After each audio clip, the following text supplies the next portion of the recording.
ఇవాళ మనం ఎన్ఆర్ఐ ప్రాజెక్ట్స్కి వచ్చాం. చుట్టుపక్కల చూస్తున్నారు కదా, ఒకసారి చెప్తాను.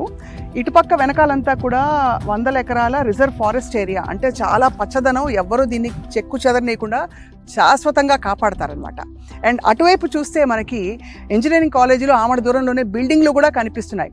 ఇటువంటి ఈ ఎన్ఆర్ఐ ప్రాజెక్ట్స్ ఎంతో దూరంలో కాదు, ఘట్కేసర్లోని ఏదులాబాద్ మున్సిపాలిటీ పరిధిలో ఉంది. అన్ని విధాల జిహెచ్ఎంసీ పరిధిలో ఉండి అన్ని రకాల అప్రూవల్స్తో, హెచ్ఎండిఏ, రేరా, ఇవన్నీ అప్రూవల్స్తో ఈ ఎన్ఆర్ఐ ప్రాజెక్ట్స్ బయలుదేరింది. అండ్ మంచి లాంచ్ ఆఫర్. దాదాపు 15-16 సంవత్సరాలుగా వారు రియల్ ఎస్టేట్ రంగంలో ఉంటూ మొత్తం అంతా జల్లెడ పట్టేశారు ఎక్కడ డెవలప్మెంట్ ఉంటుందని చెప్పి. నమస్కారం అండి. నమస్కారం madam. Thank you for inviting us. Thank you madam. So first of all ఈ పచ్చదనం చూస్తేనే, సగం చెట్లు చూస్తేనే హాయిగా అనిపిస్తుంది మనసుకి. అవును, మనసు ప్రశాంతంగా ఉంటుంది కదా మేడం. ఆ గ్రీన్ కనపడగానే ఆ హ్యాపీనెస్ మనకి గుండెల్లో నుంచి వస్తుంది. రైట్. మన వెంచర్ ఇక్కడ చూస్ చేసుకోవడానికి కూడా అదే కారణం మేడం. రైట్.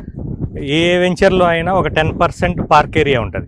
మనకి ఈ వెంచర్కి 400 ఎకరాలు పార్క్ ఏరియా లాగానే ఉంటుంది ఇక్కడ ప్లాట్ తీసుకున్న వాళ్ళకి. అంతే కదా. 400 ఎకరాల్లో రిజర్వ్ ఫారెస్ట్ ఇది.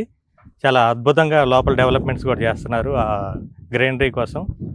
మన వెంచర్ వచ్చేసి ఘట్కేసర్ నుంచి 5 కిలోమీటర్ల దూరంలో ఏదిలాబాద్లో ఉంది మేడం. 28.5 ఎకరాల్లో హెచ్ఎండిఏ రేరా అప్రూవల్ తోటి అద్భుతమైన డెవలప్మెంట్స్.